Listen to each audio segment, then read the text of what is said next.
Hello students, welcome to Panchajanya IAS. ನಾನು ನವೀನ್ ಕುಮಾರ್. ಇವತ್ತಿನ the Hindu ಪತ್ರಿಕೆಯ ವಿಶ್ಲೇಷಣೆಗೆ ನಿಮಗೆಲ್ಲರಿಗೂ ಸ್ವಾಗತ. ಮೊದಲನೇ ವಿಷಯ, SC supreme court pulls up Tamil Nadu governor sets deadline to clear bills. ಕೆಲವು ತಿಂಗಳ ಹಿಂದೆ ನಾವು ಇದನ್ನ ನೋಡಿದ್ವಿ ಅಲ್ವಾ. ತಮಿಳುನಾಡಿನ ಗವರ್ನರ್ ಅವರು ಬಿಲ್ಗಳನ್ನ ಪಾಸ್ ಮಾಡಲಿಕ್ಕೆ ಅಥವಾ ಅದನ್ನ ರಾಷ್ಟ್ರಪತಿಗಳಿಗೆ ಕಳಿಸ್ಲಿಕ್ಕೆ ಅಥವಾ ಅದಕ್ಕೆ ಸಂಬಂಧಪಟ್ಟ ಯಾವುದೇ ಕ್ರಮಗಳನ್ನ ತೆಗೆದುಕೊಳ್ಳೋದ್ರಲ್ಲಿ ಡಿಲೇ ಮಾಡ್ತಾ ಇದ್ರು. ಈಗ ಅದಕ್ಕೆ ಸಂಬಂಧಪಟ್ಟ ಹಾಗೆ ಸುಪ್ರೀಂ ಕೋರ್ಟ್ ಏನ್ ಹೇಳ್ತಾ ಇದೆ ಅಂತಂದ್ರೆ, ಗವರ್ನರ್ಸ್ ಡಿಲೇ ಇಸ್ ಅನ್ಕಾನ್ಸ್ಟಿಟ್ಯೂಷನಲ್. ಅವರು ಆ ರೀತಿ ವಿಳಂಬ ಮಾಡಿರೋದು ಸಂವಿಧಾನಕ್ಕೆ ವಿರೋಧಿಯಾದಂತಹ ಕ್ರಮ. Supreme court said Tamil Nadu governor R N Ravi's delay on 10 bills violated the constitution. ಹೀಗಾಗಿ ಸಂವಿಧಾನದ ಉಲ್ಲಂಘನೆ ಆಗಿದೆ ಅಂತ ಸುಪ್ರೀಂ ಕೋರ್ಟ್ ಹೇಳ್ತಾ ಇದೆ. ಆರ್ಟಿಕಲ್ 200 ಏನ್ ಹೇಳುತ್ತೆ? As soon as possible ಅಂತಂದ್ರೆ under article 200 the governor must approve, return or send a bill to the president quickly, not delay it.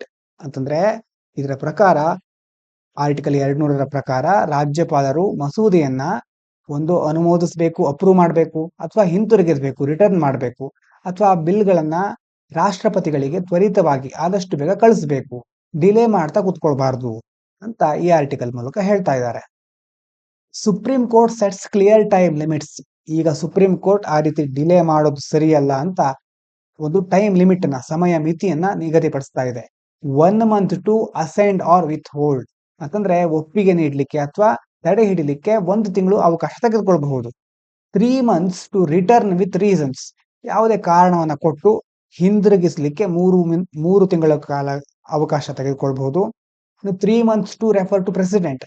ಒಂದು ವೇಳೆ ರಾಷ್ಟ್ರಪತಿಗೆ ಅದನ್ನ ಕಳಿಸಬೇಕು ಅಂತಿದ್ರೆ ಆವಾಗ 3 ತಿಂಗಳ ಕಾಲ ಅವಕಾಶವನ್ನ ತೆಗೆದುಕೊಳ್ಬಹುದು. ಇನ್ನು 1 month ಫಾರ್ ರೀಪಾಸ್ಡ್ ಬಿಲ್ಸ್. ಮತ್ತೆ ಅಂಗೀಕಾರಗೊಳ್ಳುತ್ತಲ್ವಾ, ಮತ್ತೆ ಮರು ಅಂಗೀಕಾರಗೊಂಡ ಮಸೂದೆಗಳಿಗೆ 1 ತಿಂಗಳ ಅವಧಿಯನ್ನ ಸುಪ್ರೀಂ ಕೋರ್ಟ್ ನೀಡ್ತಾ ಇದೆ.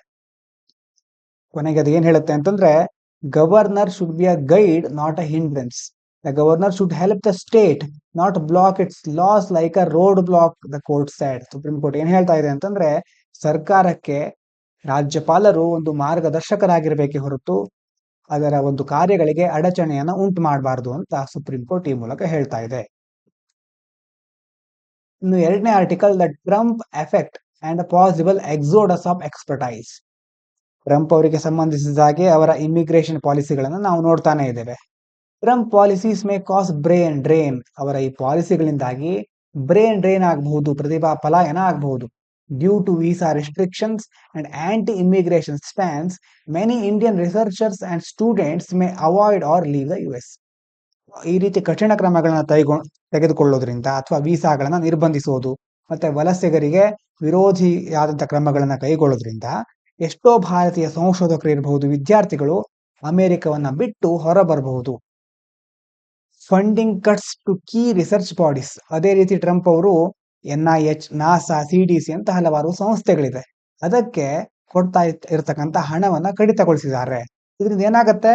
It affects global research opportunities. ಜಾಗತಿಕ ಮಟ್ಟದಲ್ಲಿ ಅಮೆರಿಕಾದ ಸಂಶೋಧನಾ ಸಾಮರ್ಥ್ಯವನ್ನ ಮತ್ತೆ ಬೇರೆ ಬೇರೆ ಸಂಸ್ಥೆಗಳ ಜೊತೆ ಮಾಡ್ತಾ ಇರ್ತಕ್ಕಂಥ ಒಪ್ಪಂದಗಳನ್ನ ಇದು ಕಡಿಮೆ ಮಾಡ್ತಾ ಹೋಗುತ್ತೆ. Drop in US university appeal. About 50% of US science and engineering PhD students R foreigners. ಅಮೆರಿಕದಲ್ಲಿ ಅಲ್ಲಿರುವಂತಹ ಇಂಜಿನಿಯರಿಂಗ್ PhD ವಿದ್ಯಾರ್ಥಿಗಳಿದಾರಲ್ವಾ, ಅದರಲ್ಲಿ 50% ಅವರು, ಸುಮಾರು ಅರ್ಧದಷ್ಟೇನೋ ಫಾರಿನರ್ಸ್ಗಳು.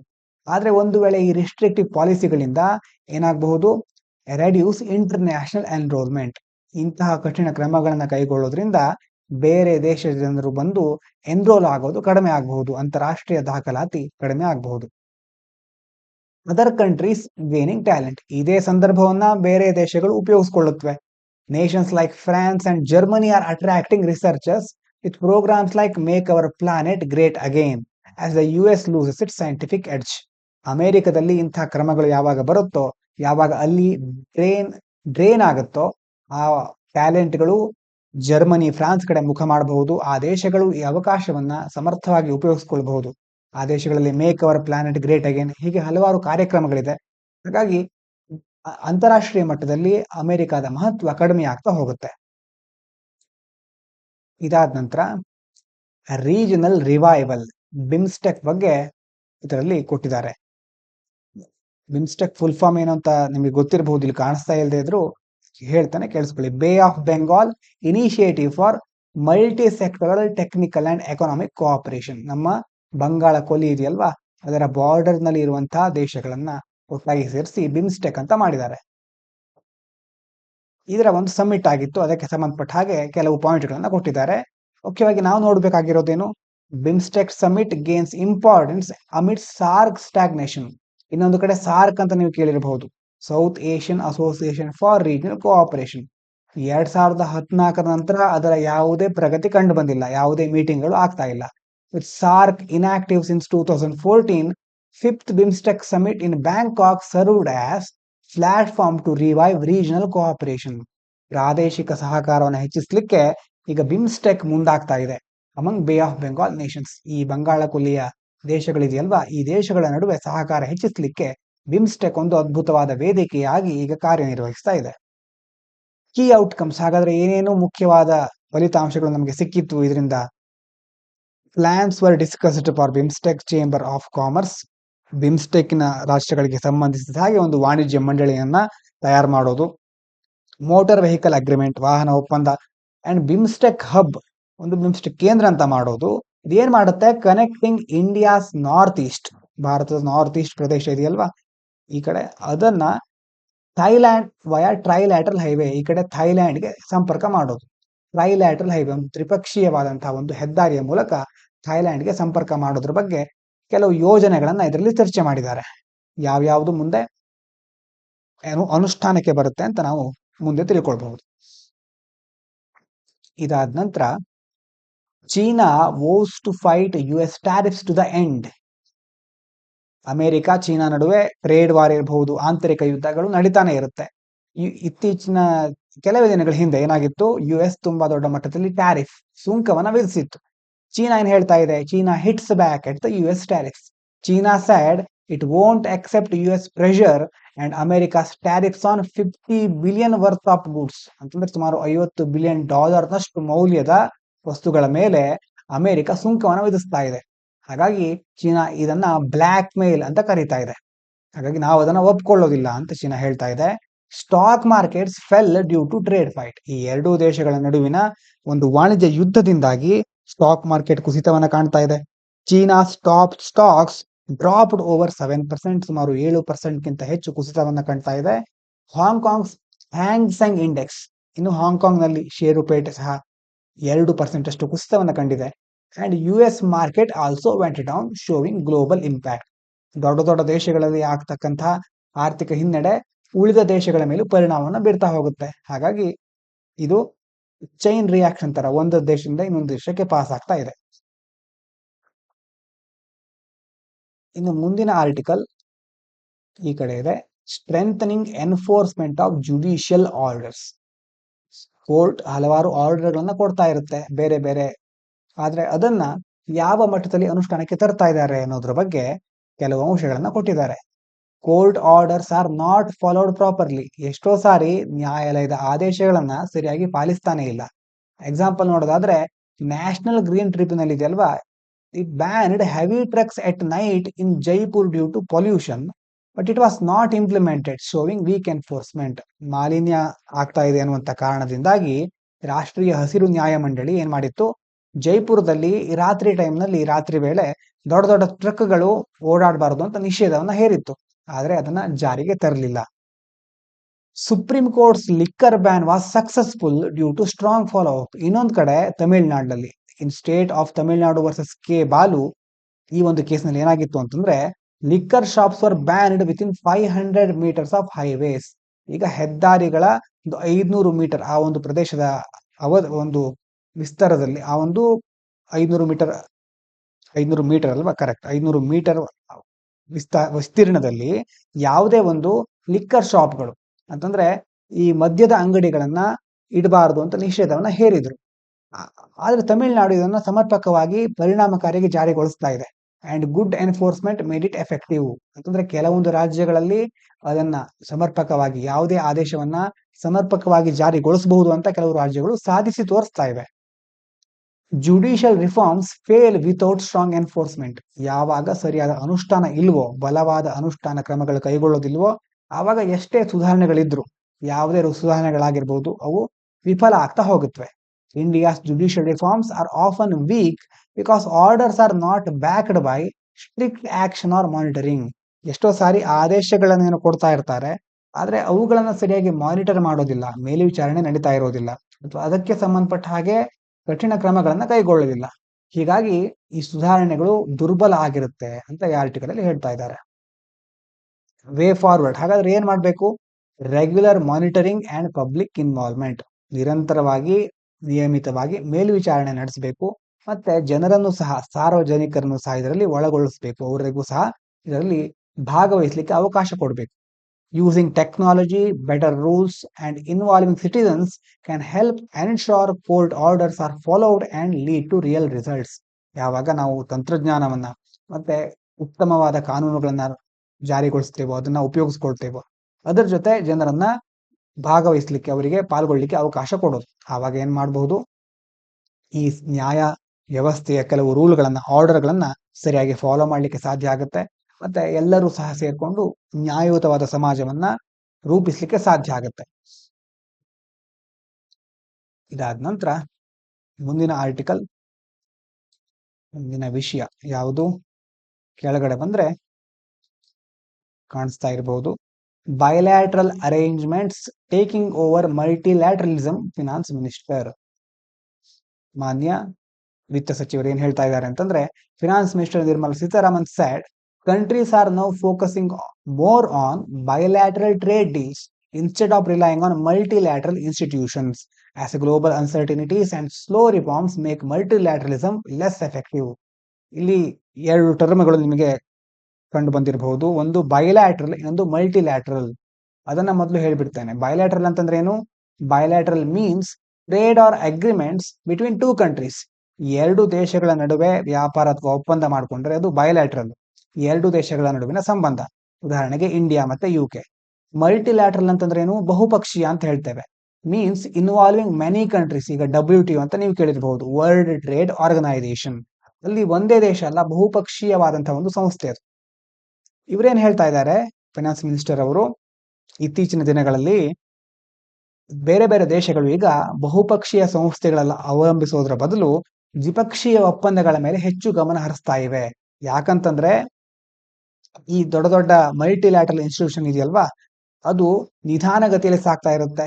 ಮತ್ತೆ ಗ್ಲೋಬಲ್ ಅನ್ಸರ್ಟನಿಟೀಸ್ಗಳು ಅಂಡ್ ಸ್ಲೋ ರಿಫಾರ್ಮ್ಸ್, ಜಾಗತಿಕ ಮಟ್ಟದಲ್ಲಿ ಅನಿಶ್ಚಿತತೆ ಅಂತಂದ್ರೆ ಯಾವುದೋ ಒಂದು ಟ್ರೇಡ್ ವಾರ್ ಇರಬಹುದು, ಅಥವಾ ಎಲ್ಲಾ ದೇಶಗಳು ಒಗ್ಗೂಟ್ಕೊಂಡು ಕಾರ್ಯಕ್ರಮವನ್ನು ಕೈಗೊಳ್ಳೋದ್ರಲ್ಲಿ ಇರಬಹುದು, ಸರಿಯಾದ ಒಂದು ನಿರ್ಧಾರಕ್ಕೆ ಬರಲಿಕ್ಕೆ ಸಾಧ್ಯ ಆಗುವುದಿಲ್ಲ.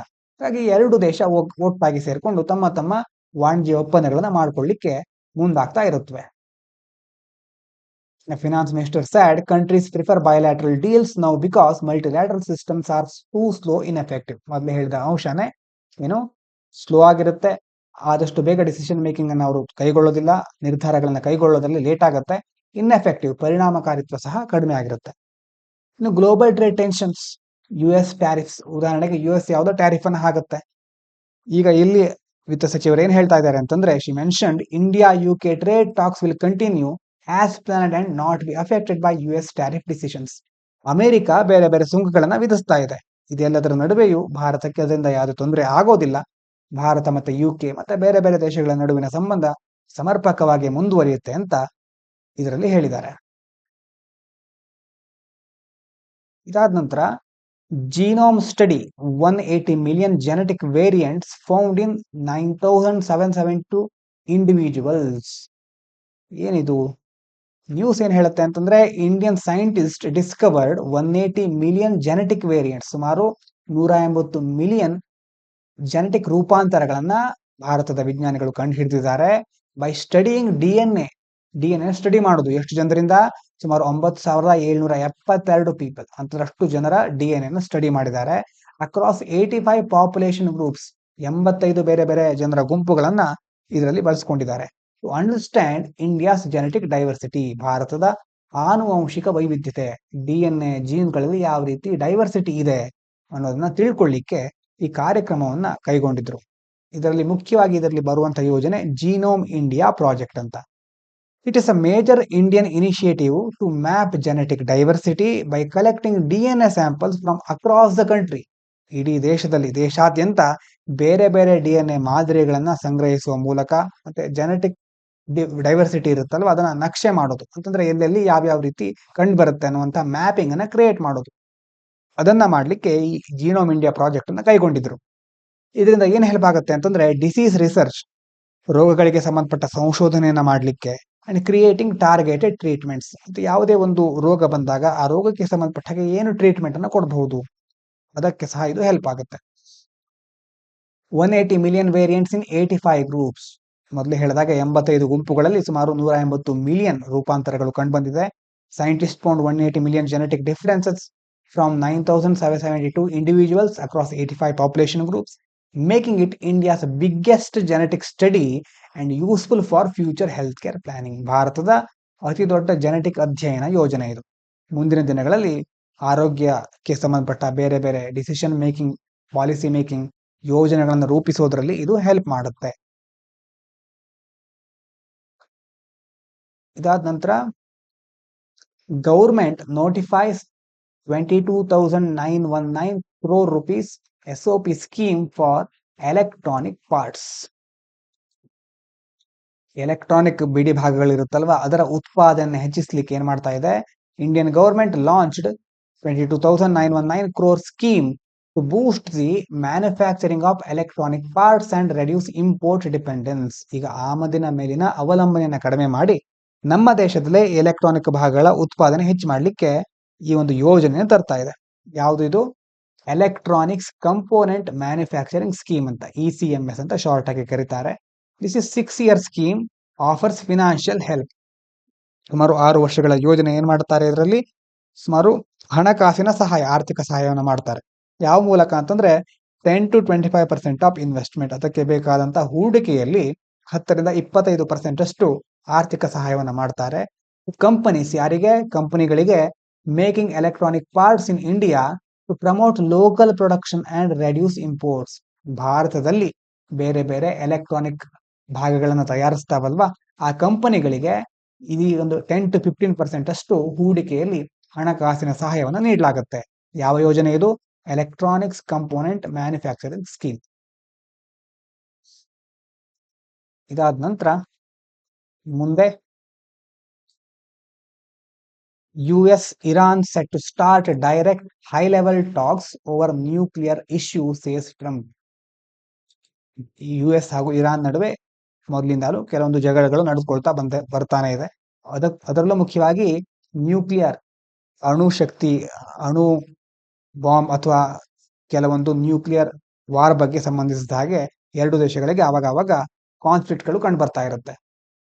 ಈ ಸುದ್ದಿ ಏನ್ ಹೇಳ್ತಾ ಇದ್ದಾರೆ ಅಂತಂದ್ರೆ, ಇಲ್ಲಿ US and Iran are preparing for direct high level talks in Oman. Oman ನಲ್ಲಿ ಎರಡು ದೇಶಗಳು ಒಟ್ಟಾಗಿ ಸೇರ್ಕೊಂಡು ಉನ್ನತ ಮಟ್ಟದ ಮಾತುಕತೆಗೆ ಸಿದ್ಧತೆ ನಡೆಸ್ತಾ ಇವೆ. Address on going nuclear issue. ಈ ಪರಮಾಣು ಬಾಂಬ್ಗಳಿಗೆ, ಪರಮಾಣು ವ್ಯವಸ್ಥೆಗೆ ಸಂಬಂಧಪಟ್ಟ ಹಾಗೆ ಏನ್ ಸಮಸ್ಯೆ ಇದೆ ಎರಡು ದೇಶಗಳ ನಡುವೆ ಅದನ್ನು ಪರಿಹರಿಸಿಕೊಳ್ಳಿಕ್ಕೆ ಮುಂದಾಗ್ತಾ ಇವೆ. US Iran nuclear talks in Oman. This talks aims to resolve tension over Iran nuclear program. Iran ನಲ್ಲಿ ಪರಮಾಣು ಕಾರ್ಯಕ್ರಮದ ಬಗ್ಗೆ ಅಮೆರಿಕ ಆಗಾಗ ವಿರೋಧಿಸ್ತಾ ಇರುತ್ತೆ. With Iran confirming participation. Iran ಏನೋ ಇದರಲ್ಲಿ ಭಾಗವಹಿಸ್ತೇನೆ ಅಂತ ಹೇಳಿದ್ರು ಸಹ, ಕಾಲಿಂಗ್ ದಮ್ ಇಂಡೈರೆಕ್ಟ್ ಟಾಕ್ಸ್. ನೇರವಾದ ಮಾತುಕತೆ ಅಲ್ಲ, ಪರೋಕ್ಷವಾಗಿ ನಾವು ಭಾಗವಹಿಸಬಹುದು ಅಂತ ಇರಾನ್ ಹೇಳ್ತಾ ಇದೆ. ಹಾಗಾಗಿ ಕೆಲವೊಂದು ಭಿನ್ನಾಭಿಪ್ರಾಯಗಳು ಇನ್ನೂ ಸಹ ಇಲ್ಲಿ ಕಂಡು ಬರ್ತಾ ಇದೆ. Importance for global security. ಇನ್ನು ಜಾಗತಿಕ ಭದ್ರತೆಗೆ ಸಂಬಂಧಪಟ್ಟ ಹಾಗೆ ಇದು ಬಹಳ ಮಹತ್ವವನ್ನು ವಹಿಸಿಕೊಂಡಿದೆ. ಯಾಕಂತಂದ್ರೆ US president Trump warned Iran to face great danger if talks fail. ಒಂದು ವೇಳೆ ಮಾತುಕತೆ ವಿಫಲ ಆಗ್ಬಿಟ್ರೆ ಇರಾನ್ ದೊಡ್ಡ ಅಪಾಯವನ್ನು ಎದುರಿಸುತ್ತೆ ಅಂತ ಟ್ರಂಪ್ ಅವರು ಎಚ್ಚರಿಸ್ತಾ ಇದ್ದಾರೆ. Highlighting how such talks directly impact global peace. ಈ ತರ ಕೆಲವೊಂದು ಯಾವುದೇ ಎರಡು ದೇಶಗಳು ತಮ್ಮ ಮಧ್ಯೆ ಜಗಳ ಆಡ್ಕೊಳ್ತಾ ಇರುತ್ತವೆ, ಅದರಿಂದ ಬೇರೆ ದೇಶಗಳ ಮೇಲೆ ಅಫೆಕ್ಟ್ ಆಗ್ತಾ ಹೋಗುತ್ತೆ. Regional stability. ಆ ಪ್ರದೇಶದಲ್ಲಿ ಸ್ಟೆಬಿಲಿಟಿ ಇರೋದಿಲ್ಲ. ಎಲ್ಲಿ? ಅದು ಮುಖ್ಯವಾಗಿ ವೆಸ್ಟ್ ಏಷ್ಯಾದಲ್ಲಿ. And non proliferation efforts. ಇನ್ನು ಪ್ರಾದೇಶಿಕ ಸ್ಥಿರತೆ ಜೊತೆಗೆ ಈ ಪರಮಾಣು ಶಕ್ತಿಯ ಪ್ರಸರಣ, ಪ್ರಾಲಿಬರೇಷನ್ ಅಂತ ಹೇಳ್ತೇವಲ್ವಾ, ಅದನ್ನು ನಿಷೇಧಿಸಬೇಕು ಅಂತ ಬೇರೆ ಬೇರೆ ದೇಶಗಳು ಮುಂದಾಗ್ತಾ ಇವೆ. ಅದಕ್ಕೆ ಸಂಬಂಧಪಟ್ಟ ಕ್ರಮಗಳನ್ನ ಕೈಗೊಳ್ಳಿಕ್ಕೆ ಅಥವಾ ಈ ರೀತಿ ಜಗಳಗಳು ಮುಂದುವರಿತಾನೆ ಹೋದ್ರೆ ಸ್ಥಿರತೆ ಅಷ್ಟು ಸುಲಭವಾಗಿ ಕಾಣಿಸಿಕೊಳ್ಳೋದಿಲ್ಲ, ಸಾಧಿಸ್ಲಿಕ್ಕೆ ಸಾಧ್ಯ ಆಗೋದಿಲ್ಲ. ಯಾವ ರೀತಿ ಅವರು ಮಾತುಕತೆ ನಡೆಸ್ತಾರೆ, ಏನ್ ನಿರ್ಧಾರಕ್ಕೆ ಬರ್ತಾರೆ ಅಂತ ಮುಂದಿನ ದಿನಗಳಲ್ಲಿ ನೋಡೋಣ. ಇದಾದ ನಂತರ China's military expansion is staggering, says NATO chief. NATO ಮುಖ್ಯಸ್ಥರು ಏನ್ ಹೇಳ್ತಾ ಇದ್ದಾರೆ ಅಂತಂದ್ರೆ, China's military growth is massive, China ದೊಡ್ಡ ಮಟ್ಟದಲ್ಲಿ ತನ್ನ ಸೈನ್ಯವನ್ನ, NATO chief said China is quickly building its army and defence industry, China ತನ್ನ ಸೈನ್ಯ ಮತ್ತೆ ರಕ್ಷಣಾ ಉದ್ಯಮವನ್ನ ದೊಡ್ಡ ಮಟ್ಟದಲ್ಲಿ ನಿರ್ಮಾಣ ಮಾಡ್ತಾ ಇದೆ, which is a big concern for global peace and security. ಅಂತಂದ್ರೆ ಅವರ ಶತ್ರು, ಹಾಗಾಗಿ ಅವರಿಗೆ ಭಯ, ಜಗತ್ತಿಗೆ ಅದರಿಂದ ಪ್ರಾಬ್ಲಮ್ ಆಗುತ್ತೆ ಅಂತ ಅವ್ರು ಹೇಳ್ತಾನೆ ಇರ್ತಾರೆ. ಅಂದ್ರೆ ಈಗ ಚೀನಾ ಏನ್ ಹೇಳುತ್ತೆ, ಭಾರತ ಯಾವುದೋ ಒಂದು ಶಸ್ತ್ರಾಸ್ತ್ರವನ್ನು ಖರೀದಿಸಿದ್ರೆ ಜಾಗತಿಕ ಶಾಂತಿಗೆ ಇದು ಅಪಾಯ ಅಂತ ಚೀನಾ ಹೇಳುತ್ತೆ. ಹಾಗೆ ಪರಸ್ಪರ ಅವರವರ ನಡುವೆ ಹೇಳಿಕೆಗಳನ್ನ ಕೊಟ್ಕೊಳ್ತಾ ಇರ್ತಾರೆ. Japan and NATO May work more closely.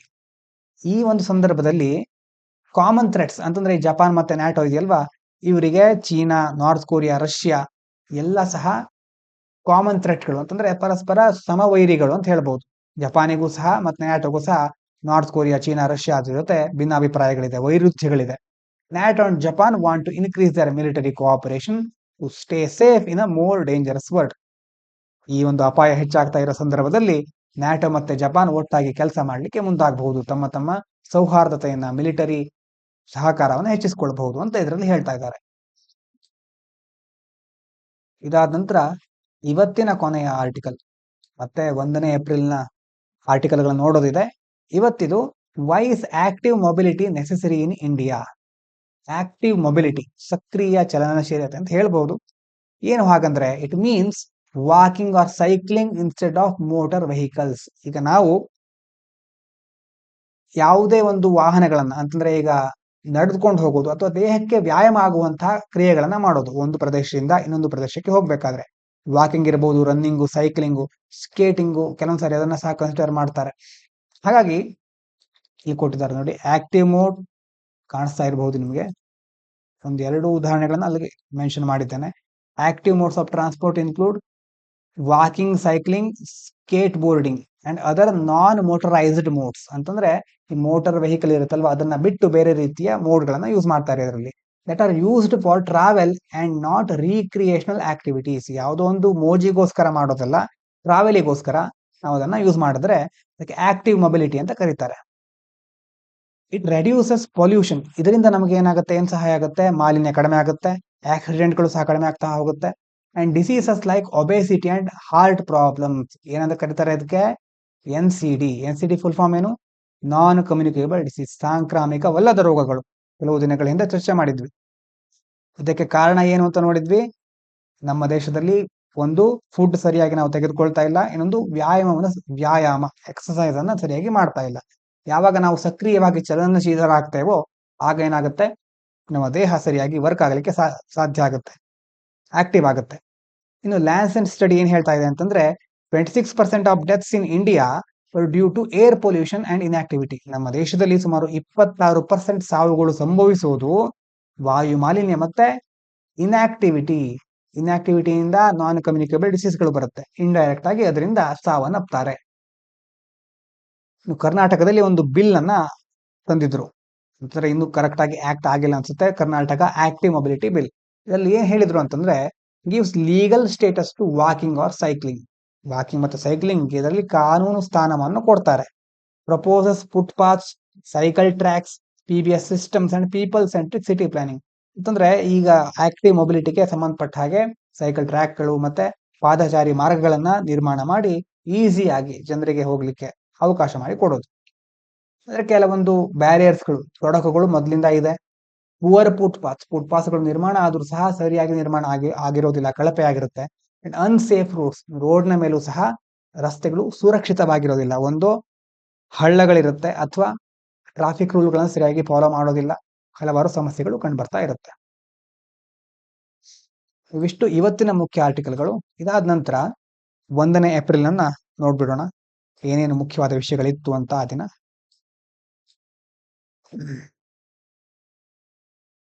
4 ಆರ್ಟಿಕಲ್ಗಳಿದೆ ಅಷ್ಟೇ. ಮೊದಲನೇದು, summer to be warmer this year, El Nino unlikely, IMD. ಅಂತಂದ್ರೆ ಏನು, ಇಂಡಿಯನ್ ಮೆಟಿಯೋಲಾಜಿಕಲ್ ಡಿಪಾರ್ಟ್ಮೆಂಟ್, ಭಾರತದ ಹವಾಮಾನ ಇಲಾಖೆ ಏನು ಹೇಳ್ತಾ ಇದೆ ಅಂತಂದ್ರೆ, El Nino is unlikely this year, ಈ ವರ್ಷ ಎಲ್ ನಿನೋ ಸಂಭವಿಸುವ ಸಾಧ್ಯತೆ ಕಡಿಮೆ. ಎಲ್ ನಿನೋ ಮತ್ತೆ ಲಾನಿನ ಬಗ್ಗೆ ಕೆಲವು ಹೆಚ್ಚಾಗಿ ಜನವರಿ ಅಥವಾ ಫೆಬ್ರವರಿಯಲ್ಲಿ ನಾವು ಮಾತನಾಡಿರಬಹುದು. ಪೆಸಿಫಿಕ್ ಮಹಾಸಾಗರದಲ್ಲಿ ಆಗುವಂತಹ ಬದಲಾವಣೆಗಳಿಂದಾಗಿ ನಮ್ಮ ಭಾರತ ದೇಶ ಮತ್ತೆ ಬೇರೆ ಬೇರೆ ದೇಶದ ವಾತಾವರಣದಲ್ಲಿ ಸಹ ಕೆಲವೊಂದು ಪ್ರಭಾವಗಳು ಆಗ್ತಾ ಹೋಗುತ್ತೆ. ಈ ವರ್ಷ ಎಲ್ ನಿನೋ ಸಂಭವಿಸುವ ಸಾಧ್ಯತೆ ಕಡಿಮೆ.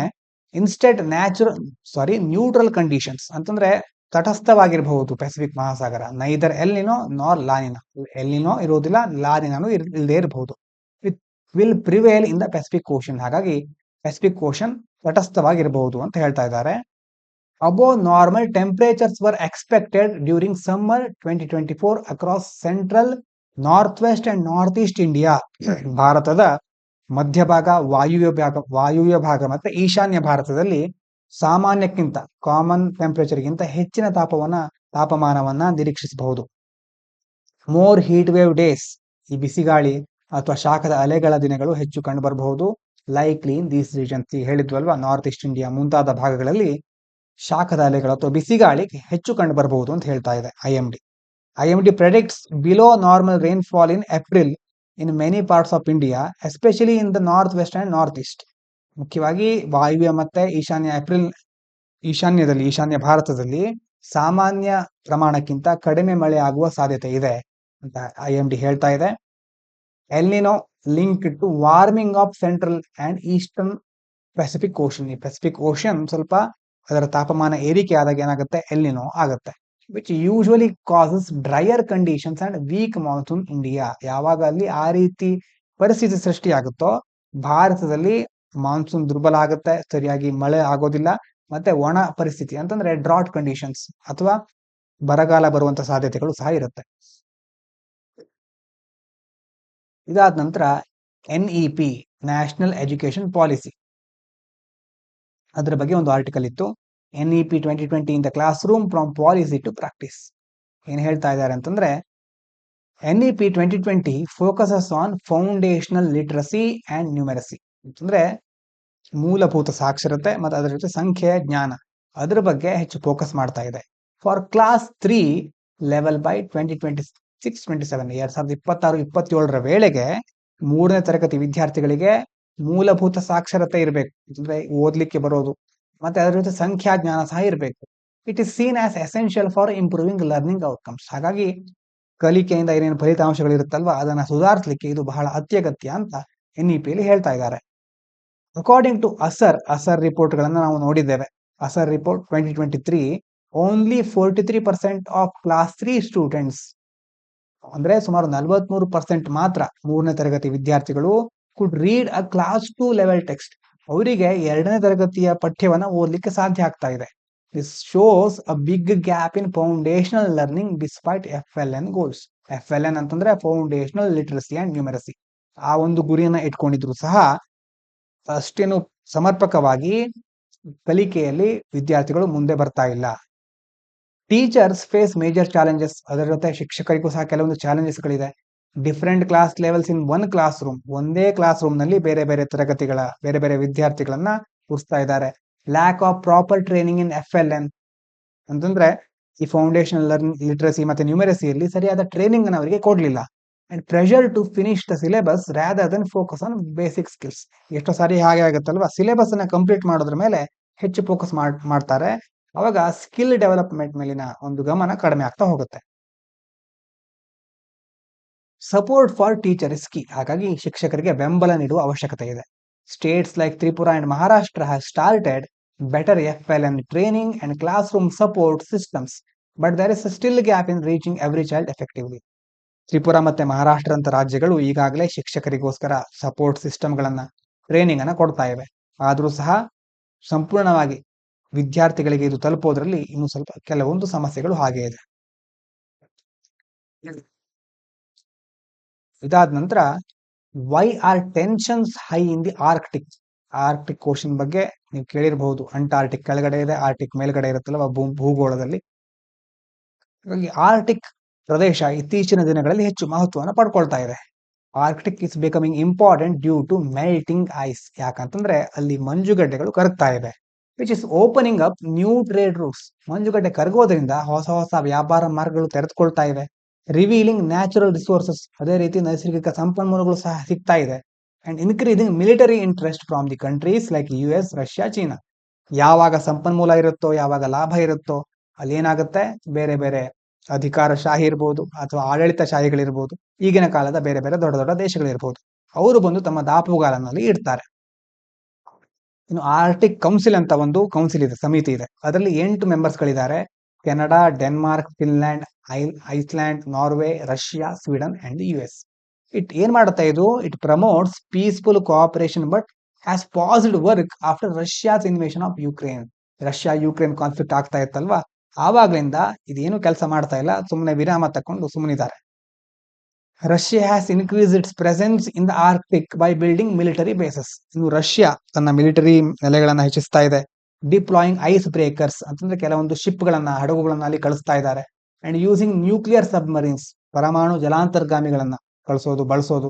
US ಅಂಡ್ ಇದು ರಷ್ಯಾ ಮಾಡಿದ್ರೆ, ಈ ಕಡೆ US ಮತ್ತೆ NATO, they have also responded with radar bases and surveillance aircraft like Boeing P-8A, ಪಾಸಿಡಾನ್. ಅಂತಂದ್ರೆ ಈಗ ಪಾಸಿಡಾನ್ ಮತ್ತೆ ಬೋಯಿಂಗ್ P-8A ಮತ್ತೆ ಕೆಲವೊಂದು ರ್ಯಾಡಾರ್ ನೆಲೆಗಳನ್ನ ಸಹ ಅಮೆರಿಕ ಸ್ಥಾಪನೆ ಮಾಡ್ತಾ ಇದೆ.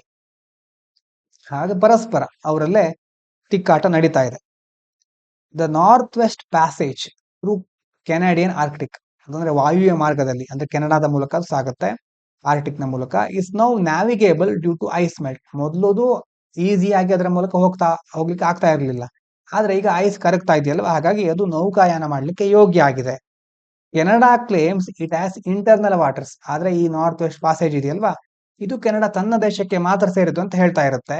But US and others say it's international waters, ಅದು ಎಲ್ಲ ಅಂತಾರಾಷ್ಟ್ರೀಯ ಜಲ ಸಮೂಹ ಅಥವಾ ಜಲಕ್ಕೆ ಅದು ಒಳಪಡುತ್ತೆ ಅಂತ US ಮತ್ತೆ ಬೇರೆ ಬೇರೆ ದೇಶಗಳು ಹೇಳ್ತಾ ಇವೆ, ಕಾಸಿಂಗ್ ಡಿಸ್ಪ್ಯೂಟ್ಸ್. ಹಾಗಾಗಿ ಈ ವಿವಾದ ಮುಂದುವರಿತಾ ಇದೆ. Arctic holds 13% of world's undiscovered oil.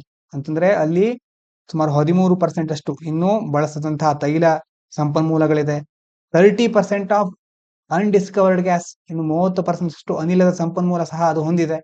Climate change and geopolitics have turned it into strategic hotspot. ಈಗ ಇತ್ತೀಚಿನ ದಿನಗಳಲ್ಲಿ ಹವಾಮಾನ ಬದಲಾವಣೆ ಆಗ್ತಾ ಇದೆ, ಅದರ ಜೊತೆ ಬೇರೆ ಬೇರೆ ದೇಶಗಳು ತಮ್ಮ ಮಿಲಿಟರಿ ಕಾರ್ಯತಂತ್ರಗಳನ್ನು ಹೆಚ್ಚಿಸಿಕೊಳ್ತಾ ಇದ್ದಾರೆ.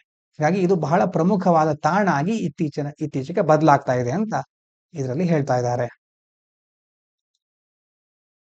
ಇನ್ನು ಕೊನೆಯದಾಗಿ bipolar disorder, complex but surmountable by early diagnosis. Okay, ಏನಿದು bipolar disorder? Chronic mood disorder, ಅಂದ್ರೆ ದೀರ್ಘಕಾಲಿಕವಾಗಿ ಮಾನಸಿಕ ಸ್ಥಿತಿಯಲ್ಲಿ ಒಂದು ಅಸ್ವಸ್ಥತೆ ಕಂಡು ಬರುತ್ತೆ. With alternating episodes of mania and depression, ಅಂದ್ರೆ ಉನ್ಮಾದ ಅಥವಾ ಮತ್ತೆ ಖಿನ್ನತೆ, ಅಂದ್ರೆ ಅವಾಗ ಉನ್ಮಾದ ಆಗೋದು, ಖಿನ್ನತೆ ಉಂಟಾಗೋದು. It affects nearly 1 in 10 people with psychiatric illness globally. ಜಾಗತಿಕವಾಗಿ ಈ ಮನೋವೈದ್ಯಕೀಯ ಅಥವಾ ಮಾನಸಿಕ ಕಾಯಿಲೆಗಳಿಂದ ಬಳಲ್ತಾ ಇರ್ತಾರಲ್ವಾ, ಒಟ್ಟು 10 ಜನರಲ್ಲಿ ಕನಿಷ್ಠ ಒಬ್ಬರಿಗೆ ಇದು ಇರುತ್ತೆ ಅಂತ ಹೇಳ್ತಾ ಇದ್ದಾರೆ. Early diagnosis is crucial. Symptoms are often mistaken for ADHD, depression or personality disorder. ಅಂದ್ರೆ ಆರಂಭಿಕವಾಗಿ ಈ ರೋಗವನ್ನು ನಿರ್ಣಯಿಸುವುದು ಬಹಳ ಮುಖ್ಯ. ಆದರೆ ಈ ರೋಗದ ಲಕ್ಷಣಗಳನ್ನ ADHD ಇರಬಹುದು, attention deficiency hyperactivity disorder, ಮತ್ತೆ ಡಿಪ್ರೆಷನ್ ಮತ್ತೆ ಪರ್ಸನಾಲಿಟಿ ಡಿಸಾರ್ಡರ್, ಹೀಗೆ ಬೇರೆ ಬೇರೆ ರೋಗದ ಲಕ್ಷಣಗಳು ಇರಬಹುದು ಅಂತ ತಪ್ಪು ತಿಳ್ಕೊಳ್ತಾರೆ. ಅವಾಗ ಏನಾಗುತ್ತೆ, leading to delayed treatment and poor outcomes. ಯಾವುದೋ ಒಂದು ಬೇರೆ ರೋಗ ಅಂತ ಅಂದ್ಕೊಂಡ್ಬಿಟ್ಟಾಗ ಚಿಕಿತ್ಸೆ ನೀಡಲಿಕ್ಕೆ ಸರಿಯಾಗಿ ಆಗೋದಿಲ್ಲ, ಆಮೇಲೆ ಫಲಿತಾಂಶ ಸಹ ಕಳಪೆ ಆಗ್ಬಿಡುತ್ತೆ, ಬೇಕಾದಂತಹ ಟ್ರೀಟ್ಮೆಂಟ್ ಸಿಕ್ಕೋದಿಲ್ಲ. Environmental factors like childhood trauma, family stress and substance abuse increase the risk of BD, bipolar disorder. Genetic also play a strong role. ಮುಖ್ಯವಾಗಿ ಬಾಲ್ಯದಲ್ಲಿ ಆಘಾತ ಆಗಿರುತ್ತೆ, ಕೌಟುಂಬಿಕ ಒತ್ತಡ, ಮಾದಕ ದ್ರವ್ಯ ಸೇವನೆ ಮುಂತಾದವುಗಳಿಂದ ಈ ಬೈಪೋಲಾರ್ ಡಿಸಾರ್ಡರ್ ಬರಬಹುದು. ಮತ್ತೆ ಆನುವಂಶೀಯತೆ, ಜೆನೆಟಿಕಲಿ ಸಹ ಇದು ಬರುವ ಸಾಧ್ಯತೆಗಳಿದೆ. Multimodal treatment with psychotherapy, medication and community support can manage bipolar disorder well if started early. ಪ್ರಾರಂಭಿಕ ಹಂತದಲ್ಲೇ ಸರಿಯಾದ ಚಿಕಿತ್ಸೆ ಕೊಡೋದು, ಸಮುದಾಯದ ಬೆಂಬಲ, ಮತ್ತೆ ಬೇರೆ ಬೇರೆ ಮಲ್ಟಿ ಮೋಡಲ್ ಟ್ರೀಟ್ಮೆಂಟ್, ಬೇರೆ ಬೇರೆ ರೀತಿಯ ಬಹುಮಾದರಿಯ ಚಿಕಿತ್ಸೆಯ ಮೂಲಕ ಮೊದಲೇ ನಾವು ಅದನ್ನ ಫೈಂಡ್ ಔಟ್ ಮಾಡಿ ಚಿಕಿತ್ಸೆ ಕೊಡ್ತಾ ಇದ್ರೆ ಈಸಿಯಾಗಿ ನಿರ್ವಹಿಸಬಹುದು.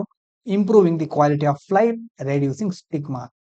ಹಾಗೆ ಮಾಡೋದ್ರಿಂದ ಆ ರೋಗ ಬಂದವರ ಆ ಒಂದು ಮಾನಸಿಕ ಅಸ್ವಸ್ಥರ ಜೀವನ ಮಟ್ಟವನ್ನು ಸುಧಾರಿಸಬಹುದು, ಮತ್ತೆ ಅವರ ಮೇಲಿರುವ ಕಳಂಕವನ್ನು ಸಹ ನಾವು ಕಡಿಮೆ ಮಾಡಬಹುದು. ಇವಿಷ್ಟು ಇವತ್ತು ನಾವು ಡಿಸ್ಕಸ್ ಮಾಡ್ಲಿಕ್ಕೆ ಹೊರಟಿದ್ದಂತಹ ಅಂಶಗಳಾಗಿತ್ತು. ಇಷ್ಟು ಹೊತ್ತು ತನಕ ಕೇಳಿದ ಎಲ್ಲರಿಗೂ ಧನ್ಯವಾದಗಳು.